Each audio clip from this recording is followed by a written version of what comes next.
Assalamualaikum warahmatullahi wabarakatuh. Kita akan bahas tentang fungsi kompleks. Ya. Sebelum kita membahas tentang fungsi kompleks, kita ingatkan dulu definisi fungsi. Apa itu fungsi? Aturan yang menghubungkan setiap elemen pada himpunan A ke satu elemen pada himpunan B. Jadi kalau kita bicara tentang fungsi, kita tidak bisa menuliskan fungsi saja. Jadi apa di sini? Fungsi apa? Walaupun di sini saya tulis fungsi, tapi sebenarnya apa di sini fungsi? Dari himpunan A ke himpunan B. Nah, jadi seperti ini sebenarnya. Fungsi dari himpunan A ke himpunan B adalah aturan yang menghubungkan setiap elemen pada himpunan A ke tepat satu elemen pada himpunan B. Apa maksudnya setiap elemen pada himpunan A ke tepat satu elemen pada himpunan B? Maksudnya yaitu masing-masing gitu, bukan setiap ya.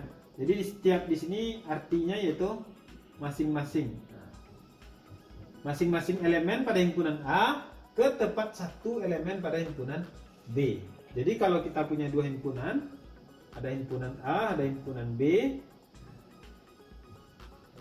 Setiap anggota pada himpunan A ini harus dipasangkan ke B, dan pasangannya harus cuma satu.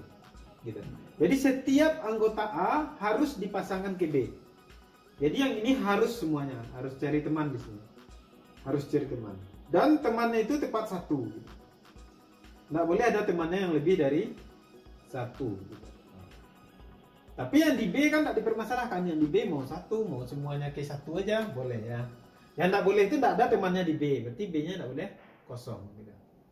Oke. Jadi seperti itu ya. Jadi istilah-istilah pada fungsi ya seperti biasa ini disebut dengan domain. Nah, domain dari F itu adalah kalau pada kasus ini fungsi dari A ke B itu A. Kalau kodomain dari F itu B. Nah, kalau fungsinya kita sebut dengan ini fungsinya fungsinya belum ya. Nah, ini kita buat nama fungsinya F. Gitu. Nah, jadi di sini kita tulis F dari A ke B. Jadi domain dari F A, kodomain dari F B, dan kalau rank bagaimana cara menulisnya? Rank dari F. Karena di sini ranknya belum dicari, belum ditetapkan. Ranknya kan himpunan bagian dari B gitu. Rank F itu yang penting dia himpunan bagian dari B gitu. Kalau dibuat sama ringan bagaimana cara buatnya rank dari F? Rank F itu sama dengan F A, gitu aja ya cara nulisnya. F A. Sementara untuk yang selanjutnya, untuk apa namanya? Untuk selanjutnya kalau seandainya ada anggota A, kita buat ya. A elemen A dan B elemen B dengan FA sama dengan B. Nah, bagaimana cara kita menyebutkan yang dua ini? B ini kita sebut peta dari A, dan A itu kita sebut prapeta dari B. Nah, jadi ini mengingatkan tentang istilah-istilah dasar pada fungsi ya. Oke, selanjutnya kita langsung masuk ke fungsi kompleks. Definisi fungsi ya sama aja, itu aja. Sekarang cuma tambahnya fungsi kompleks. Ya, jadi kalau fungsi kompleks itu apa sederhananya kita katakan? Ya fungsi pada himpunan bilangan kompleks gitu. Nah, lebih ya, fungsi pada himpunan bilangan kompleks. Gitu di sini jadi fungsi kompleks yaitu fungsi yang domain dan ranknya himpunan bagian dari bilangan kompleks gitu. Jadi A-nya ini himpunan bagian dari kompleks, B-nya himpunan bagian dari bilangan kompleks. Biasanya kalau kita menyimbolkannya, kita simbolkan dengan W ya. Beda ya, kalau biasanya kalau di fungsi real kan Y. Kalau di fungsi kompleks itu orang menulisnya biasanya W. W sama dengan FZ. Dan variabelnya digunakan Z. Jadi variabelnya tidak X gitu. Nah, itu aja. Ini cuma perbedaan simbol, tapi ini satu kesepakatan mungkin supaya mudah untuk memahami maksudnya. Kalau ada orang cuma menuliskan FZ sama dengan Z kuadrat misalnya, nah, berarti ini orang ini maksudnya dia bicara pada bilangan kompleks gitu. Untuk kesepakatan itu saja ya. Walaupun secara maknanya tidak merubah arti ya, walaupun ini disimbolkan dengan Y, ini dengan X. Kalau biasanya kan nih Y sama dengan Fx gitu ya. Tapi pada hitung kompleks W sama dengan Fz gitu. Dibiasakan seperti itu. Ya. Selanjutnya, bilangan kompleks itu selalu berhubungan dengan real part dan imaginary part gitu. Jadi kalau kita membahas tentang fungsi kompleks, tentu kita bisa juga mengelompokkan bagian real dan bagian imaginernya gitu. Ya, jadi fungsi kompleks W sama dengan Fz, W sama dengan Fz itu juga bisa dituliskan dengan W sama dengan UXY ditambah I V XY. Ya, sekarang kan variabelnya tadi Z. Kenapa ditulis seperti ini gitu? Ya, tentu di sini kita tuliskan Z sama dengan X ditambah Y. Ya, ketika Z sama dengan X ditambah Y, kita bisa menuliskan seperti ini. W sama dengan ini gitu. Ya, berarti kalau kita tuliskan dalam kurung W sama dengan X ditambah WX ditambah Y sama dengan UXY ditambah I V XY. Jadi ini disebut dengan ini fungsinya, ini bagian real dari fungsinya, ini bagian imajiner dari fungsinya. Berarti kalau kita tulis re dari W itu sama dengan U dan im dari W, imajiner dari W itu sama dengan V. Ya di sini pakai X ya, kalau mau tulis itu tentu ya juga. Ya, sekarang kita lihat contohnya, Contoh, misalnya kalau kita punya W sama dengan Fz sama dengan Z kuadrat. Nah, bagaimana caranya? Mencari bagian real dan imaginernya. Ya, tentu ini sederhana saja ya. Kita tuliskan Z sama dengan X ditambah Y.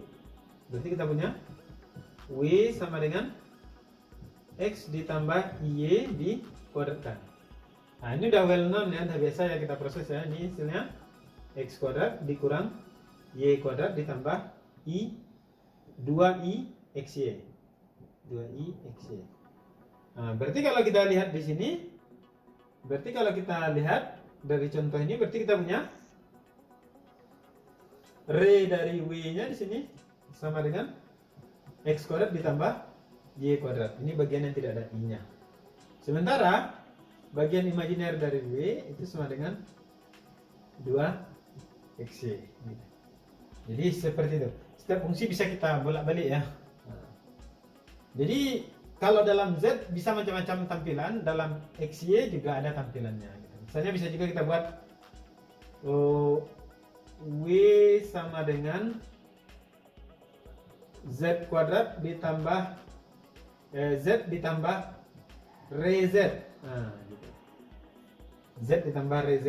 Nah, kalau Z apa? W sama dengan X ditambah Y. Kalau re Z X saja. Berarti ini bisa kita tulis dalam 2X ditambah Y. Berarti bagian real dari W sama dengan 2X, bagian imajiner dari W sama dengan Y. Seperti itu. Oh, ini untuk mengubahnya ya.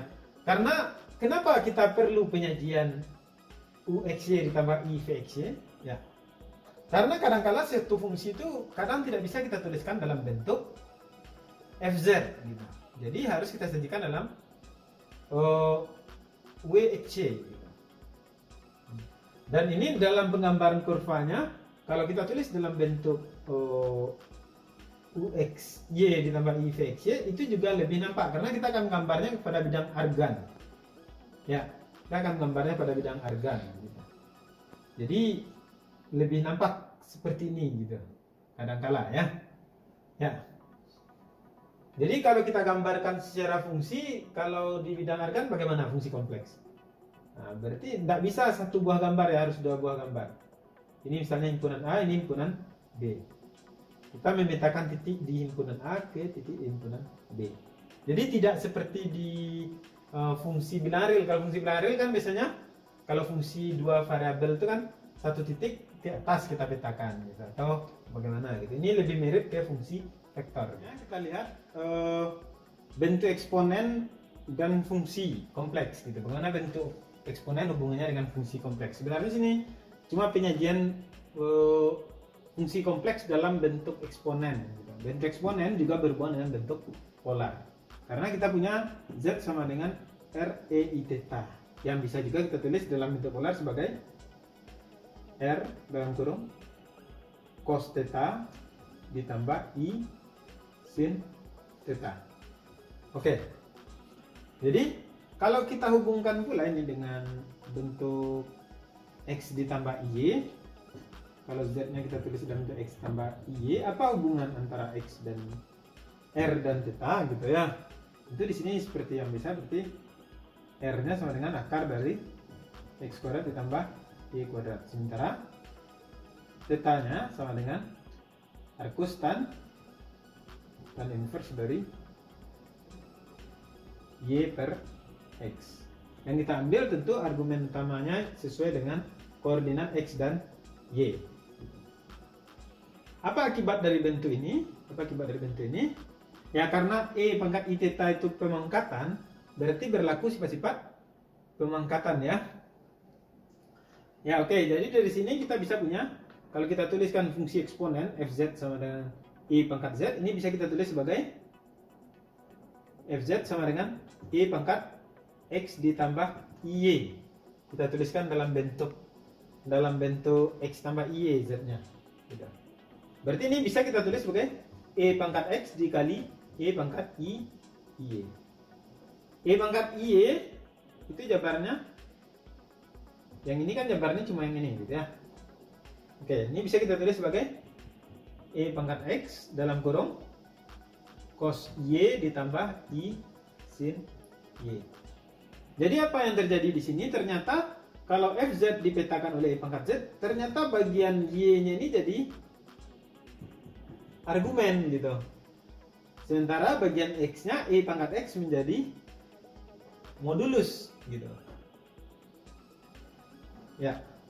Jadi kalau kita tuliskan dalam bentuk REI theta, berarti dari sini kita punya, kalau R-nya adalah E pangkat X dan Y, dan theta-nya sama dengan Y. Gitu. Ya, jadi seperti itu, jadi sudut ya bagian Y-nya gitu. Ya. Nah, jadi seperti ini ya penyajian dari bentuk bentuk eksponen gitu, fungsi eksponen gitu. Ya, kalau kita ingin mengkaji sifat-sifatnya, ya tentu di sini karena di sini juga berlaku aturan de Moivre. Nah, gitu kita akan punya nanti, kalau seandainya kita punya misalnya F dari Z1, nah, gitu ya, Z1 ditambah Z2 gitu misalnya ya. Atau kita ingin melihat sifat-sifat eksponen gitu, misalnya kalau I pangkat Z1 kali I pangkat Z2 itu jadi apa gitu ya. Di sini nanti akan berpengaruh sifat-sifat yang kita gunakan waktu kan ini kan bisa kita tulis menjadi I pangkat X1, kalau Z1 nya X1 tambah Y1, E pangkat Y1 dikali E pangkat X2 E pangkat Y2. X1 dan X2 ini sudah bilangan real ya. Kalau bilangan real pemangkatannya berlaku sifatnya E pangkat X1 ditambah X2.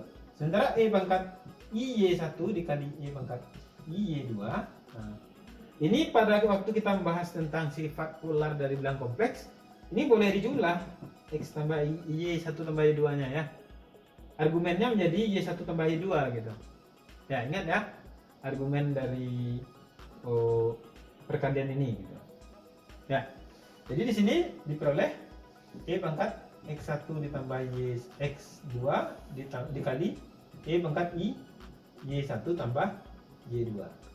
Jadi ini jadi modulusnya, ini jadi argumennya. Jadi ini bisa kita tulis sebagai E pangkat X1 ditambah IY1 dikali E pangkat X2 ditambah IY2 itu sama dengan E pangkat ya. Oh, maaf salah ya, maksudnya seperti ini.